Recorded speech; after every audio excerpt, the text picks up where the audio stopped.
Newsroom, thank you. We are also getting new details from Brown Deer Police. Documents obtained by Fox 6 show just how familiar this department was with Radcliffe Houghton. The first report of domestic violence goes back to 2003. Our Tammy Hughes has more on the paper trail. Yeah, Brown Deer Police were quite familiar with Radcliffe and Zena Houghton. Police reports reveal a marriage that has been troubled with violence for years. Brown Deer Police have released dozens of police reports outlining the contact they have had with Zena and Radcliffe Houghton, mostly at their home on Glenbrook Drive.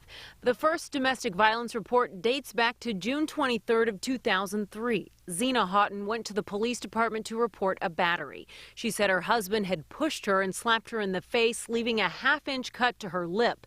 She admitted to then becoming irate and punching him in the arm. Police asked Zena to fill out a domestic abuse victim worksheet, but the officer reported that she became upset and said, quote, she didn't want her husband in trouble for this. Another significant incident was just a few weeks ago on October 2nd. Zena called 911 from a Brown Deer gas station. When the officer responded, he noticed Zena had scrapes and marks on her face. These are pictures taken by police. The report says her clothes were ripped and she wasn't wearing any shoes. Zena told officers her husband was trying to get her cell phone because he was accusing her of having an affair. Later, she denied that he assaulted her, and the officer said she was, quote, uncooperative.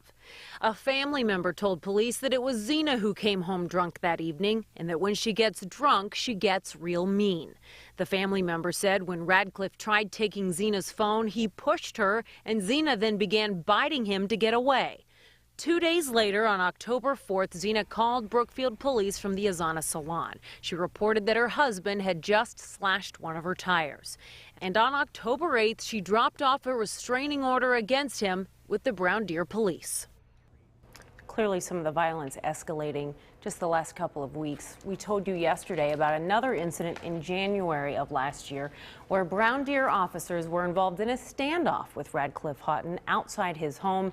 He refused to come out and eventually officers just left. He was cited for disorderly conduct from that incident, but neither Zena or the officer showed up in court.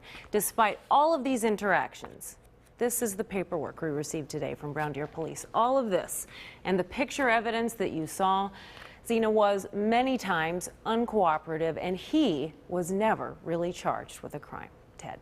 Tammy, thank you. The Waukesha County Medical Examiner releasing an autopsy report late this afternoon. The cause of